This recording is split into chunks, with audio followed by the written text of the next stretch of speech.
What's up, guys? Got a couple stereos to look at this time. First one will be a Marantz, and then we have a Pioneer. So let's get started and see what's going on with both of these ones. Both came from the same guy, so let's check them out. This time I have our Marantz SR7000 receiver in. The guy that brought it to me, he doesn't know much about it. He got it from somebody else and was told it doesn't work, so let's just see whether it does do anything. I do have a display. It's very dim, but the display is lighting up, and I've got it hooked up to an antenna. Let's just see if we can pick up anything off the radio.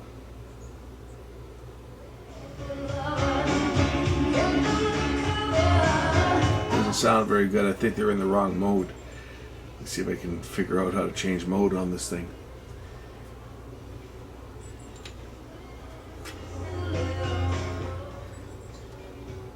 Gonna change to a different station just so that I don't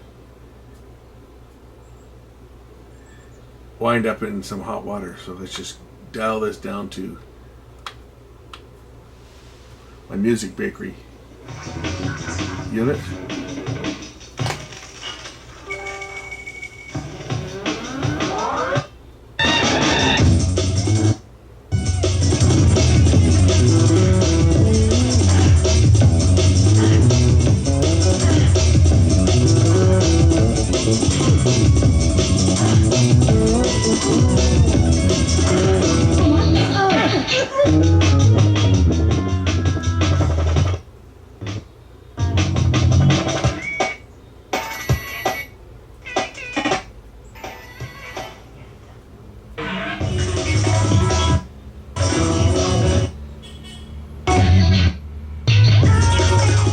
So the main channel works. Let's check out the speaker. Let's check out the rear channels. I have a sneaking suspicion that the fella had it hooked up wrong because he had tape on the back of it indicating what speakers he had connected, and they were not the main channel.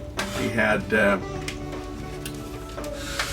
it says on the back here, right hedge, left dock. So it looks like he just had the surround speakers hooked up and one of the front speakers.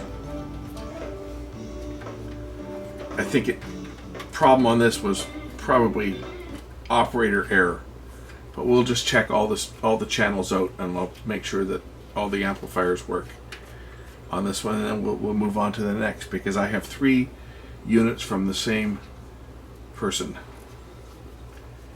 and he did have the thing set in matrix mode when it was brought in, so I get the sneaking suspicion that it was in the wrong mode, and they probably don't use this for a home theater. They use it just to listen to music. It's a pretty old unit. It does not have HDMI or anything. It's just an old AV surround receiver, and a lot of people use these things just to listen to music. Use them just as basic radios or amplifiers. Okay, now let's see if I switch this to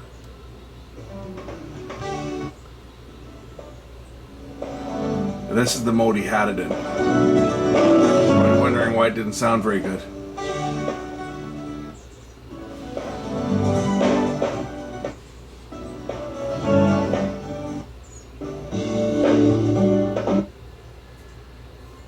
Of course, in stereo mode, you'd hear nothing out the rear speakers as expected.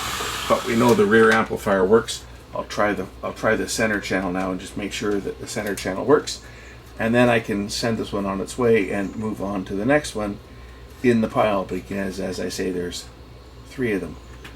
And I kind of like to get these out of here if there's no problem with them. Maybe there'll be a problem with one of them. But this one so far looks like it's smooth sailing. I'll just put this in Dolby mode. Well, in that mode it works fine. But in Dolby, it's working, so nothing wrong with this unit, just operator error on this one. Let's move on. This time I've got a Pioneer. This one's what's this one? VSX918V. This one is completely dead. Nothing. It's got power. Nothing. Completely dead. So maybe this one's going to be a power supply problem. You can always hope, right? Let's pull this one apart. This one's an IPM module amplifier. IPM, integrated power module.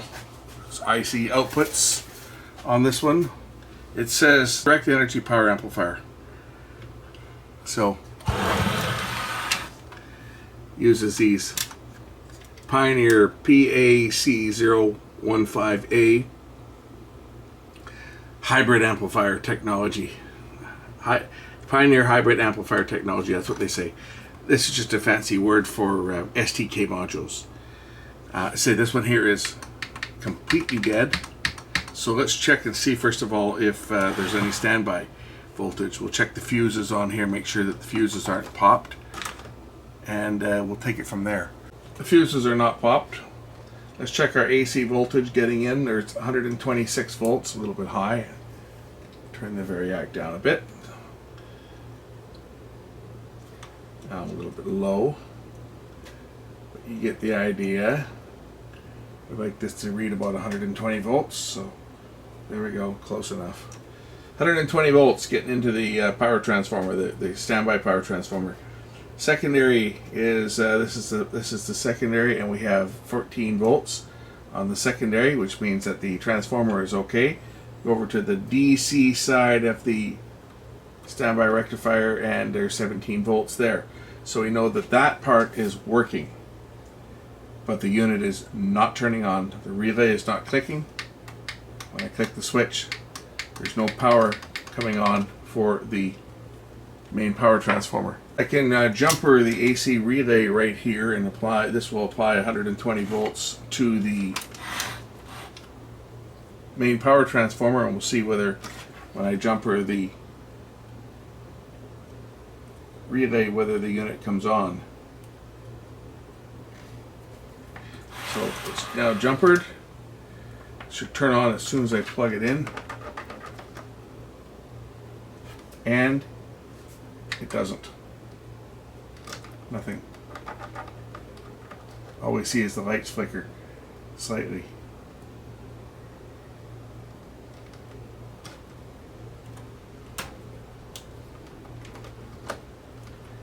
Oh, I saw a light flash on the front when I first plugged it in. I saw the MCASS light blink here when I first plugged it in. This light lit up momentarily, but that was it. If you look at the standby supply, it's 5.3 volts, so that part's working. But the microprocessor is not alive on this unit. And that could be anything that's causing that.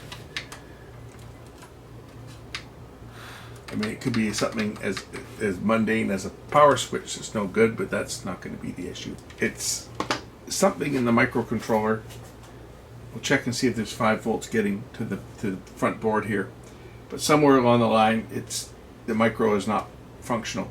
And that could be anything on these modern piece of crap receivers with the little tiny power transformer on it. Isn't that cute? No power behind this thing, no matter what they claim. It's not going to be that much power. It's got a board here. It's got a digital board that's got our favorite surface mounted caps on it. But a lot of times these units, when they fail, they're just not really economical to repair. This is a modern piece of crap, and these modern pieces of crap generally aren't worth fixing when they break. It's the way it is. I don't know if the guy that owns this wants to spend any money. He just kind of said, take a look at it and let me know what you find. I'm just going to spend a little time on this one. I'm going to pull the board so I can look at the bottom of the board and just see if there's anything obvious, any bad connections or anything obvious on the main board, and then I got to get a hold of the guy that owns this thing, because I know he doesn't want to spend any money. Like, as in, even $50 will be probably too much to spend on this. So I'm going to quickly look at the board, and we'll go from there. Look for something really obvious, and other than that, I'm going to just write this one off. So here's the bottom side of the board. I don't see anything in here that's indicating a bad connection. There's not a lot on here. Most of the stuff is on the main boards here with all the ICs. I think this is the main microcontroller down there, but the thing is, they all talk to each other. So if you have a communication loss from one board to another, or one of the other ICs has gone bad, when it powers up, it does a self-check. And if it doesn't pass the self-check, just nothing happens. That's the problem with all these microcontroller controlled devices, as it's very easy for one thing to knock everything out. Certainly nothing obvious on here. It's more likely something either on this board or this one here. These are the two main boards that control everything. I'm going to call it a day on this one. I've got my clock and I've got my oscillator. There's the oscillator there. There's the oscillator. There's the clock.